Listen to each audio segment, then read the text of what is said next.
The stars shimmered in silence, each one a distant ember in the endless night. Across a galaxy that had seen empires rise and fall, one world sat shrouded in grief. A once proud species now stood on the edge of extinction, their voices thin with desperation. In the heart of their capital, a council chamber overflowed with fear. Leaders cloaked in ceremonial cloth trembled as they listened to the statistics. Millions dead, millions more infected, and not a single cure in sight. Their scientists had failed, their allies had abandoned them, and their enemies waited in silence for them to die. The council speaker lowered his head, mandibles trembling. "We have exhausted every path. We have bargained, we have begged. No one will come." A younger member slammed his fist against the polished stone. "There is still one species left. They are young, reckless, unpredictable, but their healers are said to rival the machines of the ancients. We should send the plea to them." Murmurs spread through the chamber. The humans, a name spoken with both admiration and suspicion.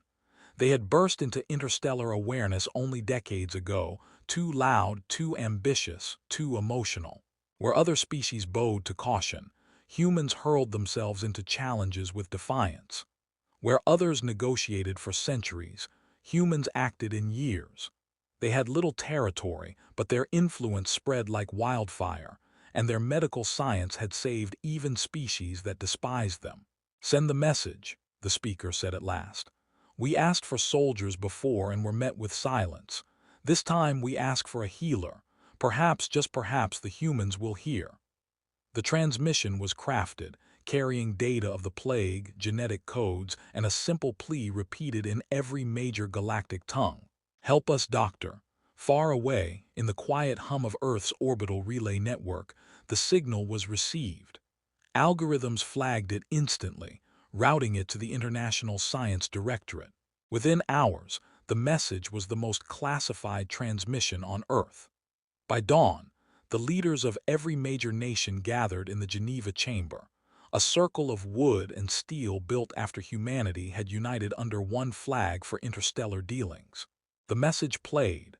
Alien voices heavy with sorrow filled the room, the translation filters smoothing out tones into aching simplicity. Charts, genomes, images of dying aliens projected into the air. Human officials stared in silence. The plague was devastating, far beyond anything Earth's medicine had ever encountered, yet the request was not for armies or technology, it was for a doctor. The first to speak was Admiral Marcus Hale. His voice carried the steel of decades spent in command. "It could be a trap. We know nothing of these people beyond scattered trade reports. A request this desperate could easily be bait to lure our fleets into their space." Across the table, Dr. Alina Hayes adjusted her glasses, eyes burning with determination. A xenobiologist and genetic surgeon, she had spent years studying the unique architectures of alien DNA. She leaned forward, her tone cutting through the haze. "Look at them. Whatever their politics, whatever their intentions, those are people dying. And they came to us.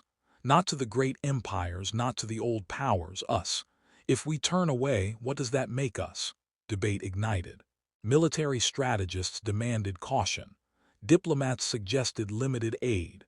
Scientists argued for action. But the pattern of galactic politics loomed over them. Other empires had turned their backs, fearing contagion or seeing opportunity in weakness. Humanity's choice was clear. Answer with compassion and risk entanglement, or ignore the plea and become like the rest. The decision came with compromise. A battle group would be dispatched, warships for protection, doctors for healing. Humanity would not walk blindly into unknown space. They would come prepared for both war and mercy. The announcement swept through Earth. News channels ran endless cycles of debates, some praising the boldness of aiding strangers, others condemning the risk of spreading alien disease. But in the labs and hospitals, volunteers lined up. The medical team was assembled in record time, led by Dr. Hayes. Young doctors joined, eager to test their training on a challenge unlike any before. Engineers fitted laboratories into military cruisers, turning warships into flying hospitals. Marines drilled in biohazard gear, grimacing as they trained to defend rather than destroy. Admiral Hale watched it all with his usual stone-faced patience. To him, this mission was not about healing but survival. Trust was a fragile currency in space. He would protect Earth's people first, even if that meant standing against the very aliens they were sent to help. As the fleet prepared to depart, Dr. Hayes confronted him in the hangar, the roar of engines echoing around them. "If you walk into this mission expecting betrayal, you'll find it," she told him. "And if you walk in blind, you'll never see the knife coming," Hale replied without hesitation. Despite their clash, respect flickered between them. Both carried a burden heavier than themselves, he the responsibility of defense, she the weight of hope. The fleet launched. Ships rose through Earth's blue skies, breaking atmosphere in fire and thunder, then sliding into the quiet vastness of space. A dozen vessels, their hulls glinting silver under distant suns. Carriers filled with Marines, cruisers bristling with weapons, and in their heart the Helios, a refitted exploration vessel now turned medical flagship. Inside, the crew settled into the rhythm of the void. Marines sparred in zero-G chambers, their voices sharp with discipline. Scientists huddled in sterile labs, practicing protocols for handling alien tissue. Engineers tested filtration systems again and again, knowing a single error could wipe them all out. And through it all, Dr. Hayes walked the corridors, a calm presence among the storm. She spoke with every member of her team, learning their fears, reminding them of their purpose.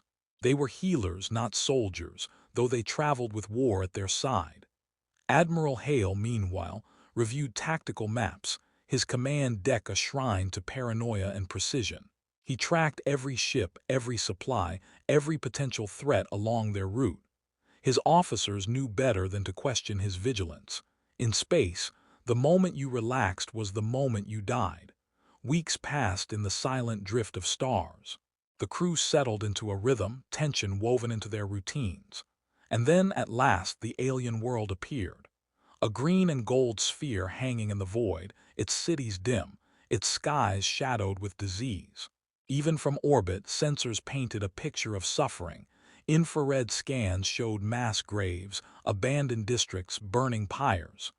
"Transmission incoming," the comms officer reported. The voice that filled the bridge was weak, broken. "Humans, you came. The healers, where are your healers?" Dr. Hayes stepped forward, her words steady. "We are here. We will do what we can." Admiral Hale raised a hand, signaling caution. "Deploy security first. No one sets foot on that world without full containment." Dropships descended. Marines in sealed armor moved with weapons drawn, securing the landing zone. And then the doctors followed, walking into a scene of unimaginable despair. Alien bodies lay in streets, families huddled in fear, eyes hollow with hunger and grief.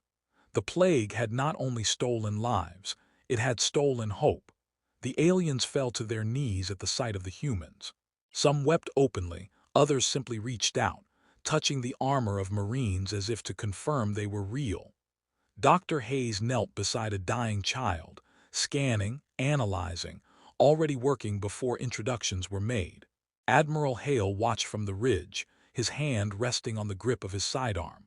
To him, the scene was not salvation but danger, the kind born of desperation. He had seen it before, on human worlds torn by famine and war. The line between gratitude and violence was thinner than anyone wanted to believe. For now, though, the mission had begun. Humanity had answered the call. Whether they had walked into a chance to heal or into the jaws of a trap remained to be seen. And beneath the soil of that dying world, something stirred, something older, something engineered, something that was never meant to be cured. The stench of decay lingered in the alien air, thick and oppressive. Every breath inside the containment suits felt like pulling life through a filter of death. The plague revealed itself with brutal clarity as the first examinations began. Skin lesions that pulsed with bioluminescent veins, organs liquefying into corrosive fluids, nervous systems degrading until victims collapsed into convulsions. Entire generations were being erased in weeks.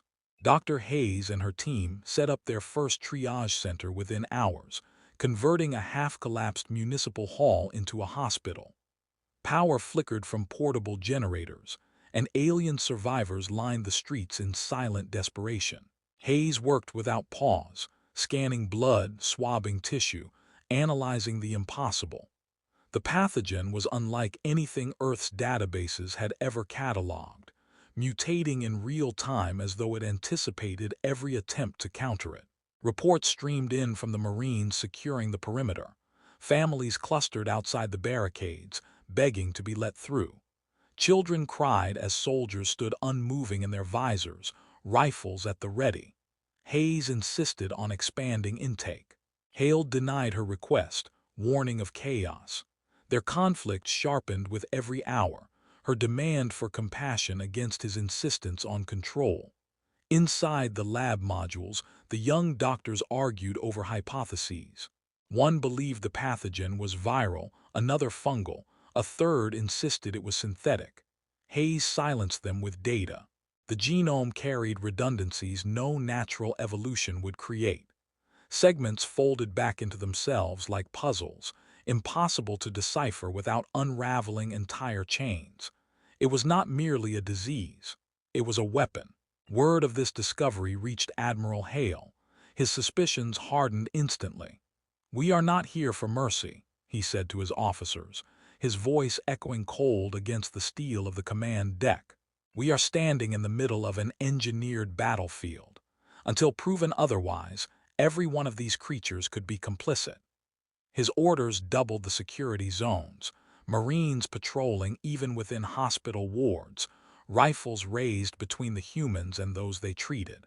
Yet despite the fear, something happened that the data could not erase. A Marine medic, Sergeant Ruiz, carried an alien infant from the rubble to the triage line. The mother, too weak to move, reached out, weeping soundlessly as Ruiz passed the child into Hayes's arms. The sight rippled through the Marines, cutting through the armor of discipline. For the first time since deployment, the soldiers saw the enemy not as a faceless mass but as families clinging to life. Nights fell heavy. Fires burned in the distance as desperate alien factions scavenged, fought, and prayed. Hayes rarely slept.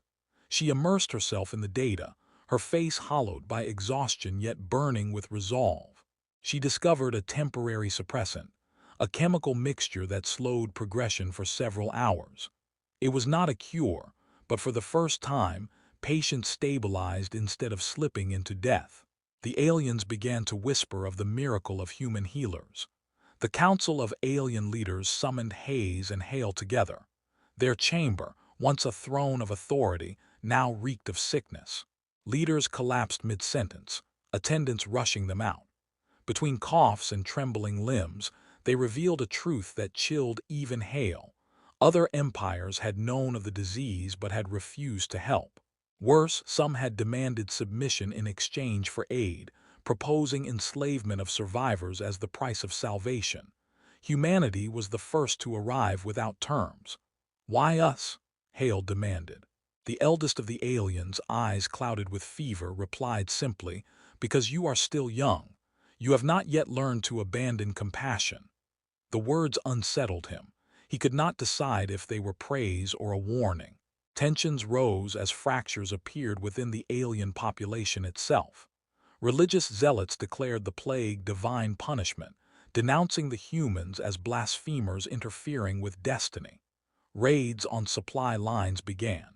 Marines fought skirmishes in the ruins, their discipline tested against ambushes from desperate, starving civilians who no longer trusted their own leaders. One night, the hospital perimeter came under full assault. A mob of infected, driven by fever and rage, stormed the barricades. Marines opened fire with stun rounds and riot charges. Hayes refused to abandon her patients, treating wounds even as bullets cracked against walls around her. Ruiz dragged her to safety at the last moment, taking a cut across his armor that hissed with corrosive infection. He screamed as medics rushed him into quarantine. The cost of trust bled into every corridor. Marines accused the doctors of endangering them. Doctors accused the Marines of treating the aliens like prisoners. Hale held the line with orders, but cracks spread through morale. Only Hayes's quiet resolve prevented collapse. "We didn't come here to judge who deserves saving," she reminded them. "We came to save who we can." Despite the chaos, progress in the labs accelerated. Hayes discovered the pathogen's replication key, a repeating code hidden deep within its structure. By disabling it, she could slow its adaptation. Experiments on samples began showing promise. The aliens clung to hope, whispering prayers in languages the humans could not understand as they watched patients stabilize for the first time in months. But as hope rose, so did danger. A betrayal came not from the dying aliens but from within their leadership. A faction had grown convinced that the humans' arrival would draw the wrath of the empire that created the plague. They believed the only way to survive was to expel the humans before retaliation came. The attack was swift and brutal. Explosives tore through one of the outer labs, shattering equipment and killing 3 young researchers instantly. Alarms blared as Marines scrambled to contain both the fire and the assaulting faction armed with scavenged weapons. Hayes ran into the smoke, dragging survivors from the rubble, her face streaked with ash. Hale's response was merciless. His orders unleashed the full strength of the Marines, crushing the attackers in minutes. The aftermath was worse than the battle. Alien civilians stared at the humans not as saviors but as conquerors. The air stank of burned flesh and chemicals. Hayes confronted Hale in the ruined corridor, fury in her eyes. "You just turned patients into enemies." "They turned themselves," Hale snapped. "I will not lose more of my people because you think compassion can shield us from treachery." The divide between them widened. Yet in the silence that followed, Hayes returned to the lab, her hands trembling but her focus sharpened. She had glimpsed something in the wreckage, fragments of alien data hidden in the destroyed computers. She pieced them together through sleepless nights, uncovering records that confirmed her worst suspicion. The disease was not a random plague. It carried signatures of deliberate design. Someone had created it, perfected it, and released it upon this world. The revelation spread like wildfire among the humans. Whispers of a bioweapon turned dread into rage. Marines demanded retribution. Young doctors questioned whether their efforts meant anything if another release could follow. Hayes silenced them with the only truth she knew. "If we stop fighting for life, then we've already lost to whoever built this." Her research pushed forward. She devised a prototype cure that rewrote portions of the alien genome, forcing it to resist infection. It was dangerous, untested, and could as easily kill as heal. But it was the first real weapon humanity had against the plague. The test subject, an alien child at death's door, survived the night. By dawn, the lesions faded, the convulsions ceased, and the child opened its eyes, whispering weakly to its mother. Celebration rippled through the camp, but Hayes did not smile. She knew the truth. The pathogen was adapting faster. Infected corpses showed new mutations unseen before. The weapon was evolving, changing, preparing for another strike. The cure was only a step, not a victory. As if answering her fears, orbital sensors detected movement. Hale's command deck erupted in warnings. Unidentified vessels had entered the system, their signatures matching no known ally. He stared at the screen, his jaw tightening. "It's not over," he muttered. "It was never about the disease, it was about us." And in that moment, humanity understood they had not been called into a tragedy. They had walked into a war. The air in the command deck was heavy with silence as the alien vessels grew larger on the tactical display. Their design was sharp and predatory, not the curved, organic lines of the species humanity had come to aid. Hale recognized the purpose instantly. These were warships, and their presence answered every unspoken suspicion. The plague had not been a natural disaster, nor an accident of science. It had been a a weapon seeded into the galaxy to test whether its creators could destroy a civilization without ever firing a shot. Now the architects of that cruelty had come to witness the aftermath. Dr. Hayes stood beside him, her face pale in the glow of the monitors. "If they unleashed it once, they'll do it again. Not just here, anywhere." Hale's reply was iron. "Then we hold the line here. If we run, Earth will be next." Orders snapped across the fleet. Warships shifted into defensive formation around the medical vessel Helios, shields humming, weapons armed. Marines abandoned rest and prepared for deployment, their armor sealing around them with finality. The doctors, though shaken, returned to their labs. Hayes refused to halt her work, knowing that if the cure failed, the galaxy's message would be that humanity could fight but not heal, and she would not allow that to be their legacy. The alien civilians below looked to the sky, their hope wavering as new ships darkened the heavens. For generations, they had lived under fear of stronger empires. Now, for the first time, they saw humans standing between them and extinction. Rumors spread of the Marines who had defended hospitals with their lives, of doctors who had stayed through explosions and fire to treat strangers. Hope fused with desperation into faith. Humanity, untested and young, had become their shield. The first shot came not from the invaders but from orbit. A lance of energy tore through atmosphere, striking a deserted district as a warning. The ground shook, fire rising into the sky. Hale did not flinch. He ordered immediate response. Carriers launched wings of fighters, engines screaming as they surged into the black void. Cruisers advanced in flanking maneuvers, railguns charging, missile bays opening. For the first time in history, humanity's fleets prepared to face a galactic empire not with treaties but with fire. The clash was instant and brutal. Alien warships moved with mechanical precision, their formations flawless, their weapons devastating. But humans did not fight with precision alone. They fought with improvisation, with risk, with instincts honed by centuries of war against themselves. Pilots broke formation, weaving between enemy fire and reckless dives that no computer would predict. Destroyers feigned retreat only to spring ambushes from asteroid shadows. Carriers launched drones modified overnight by engineers who refused to wait for orders.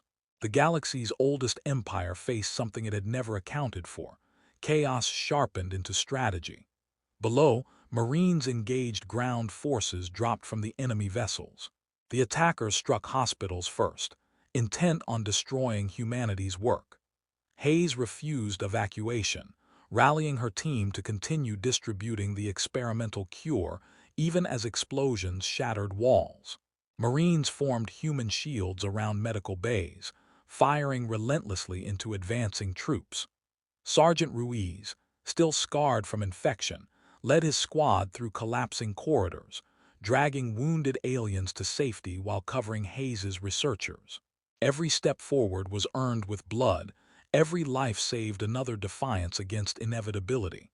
The battle raged for hours, neither side relenting. Hale's voice never wavered, guiding his fleet through maneuvers that bent but did not break. When losses came, he turned them into leverage, baiting the enemy into overextending, then striking where they least expected. Hayes, her eyes burning from sleeplessness, finally stabilized her genome rewrite into a viable sequence. With trembling hands, she authorized full-scale distribution. Alien children opened their eyes, mothers clutched them in disbelief, elders wept openly. Word spread faster than fire. The humans had brought not just weapons but salvation. The invaders realized too late that their weapon of extinction was failing. Desperation turned their strikes more savage. A massive dreadnought descended from orbit, intent on leveling the capital entirely. Hale ordered every ship to converge, his voice echoing with calm fury. "They will not erase this world while we still breathe." Human vessels, scarred and burning, hurled themselves into the path of the descending giant. Fighters rammed enemy frigates, missiles detonated in suicidal arcs, frigates burned their last engines to shield the planet below. Humanity fought with the certainty that there was no retreat. As the dreadnought charged its superweapon, Hayes made her final gamble. The genome rewrite carried a secondary sequence she had hesitated to use, one that infected the plague itself, turning it against its creator's biology. It was untested, reckless, and possibly catastrophic. But as she stared at the sky blazing with human sacrifice, she made her choice. The signal was released. A wave of code rippled through the pathogen, rewriting it into a new form. Within minutes, alien invaders began faltering, their systems compromised by infections they thought were only for prey. Panic rippled through their lines. Hale seized the moment. His fleet surged, every remaining ship unleashing a storm of firepower. The dreadnought staggered under the assault, its weapon destabilizing before it could fire. The explosion lit the heavens, a star blooming and dying in silence.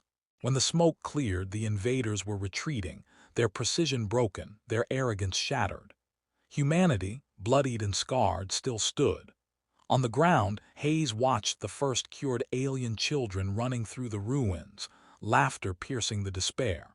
Marines lowered their weapons, some collapsing from exhaustion, others staring at the survivors with disbelief. For the first time, Hale allowed himself a single deep breath of relief. The alien council approached the humans in the ruins of their chamber, voices trembling with gratitude. "You brought warships," one leader whispered, "but you fought to heal. None have ever done this." Others offered chains. "You offered your lives." Hayes simply said, "We offered what it means to be human." When the fleet finally departed, no demands were made. No tribute, no territory, no promises of servitude. Only the silent truth left behind in the ashes. Humanity had come as strangers and departed as legends. Across the stars, whispers began to spread. When the old powers abandoned compassion, it was the youngest who remembered it. When extinction loomed, it was the humans who stood. And somewhere deep in the silence of space, in hidden chambers of empires not yet revealed, rulers spoke with unease. For in the galaxy, fear was power, cruelty was order, and history was written by the strong. But now there was a new voice rising, one that spoke not only of strength but of defiance, of sacrifice, of mercy sharpened into resolve. The humans had answered a call meant to break them. Instead, they had declared themselves with fire and healing alike. The galaxy would never see them the same way again.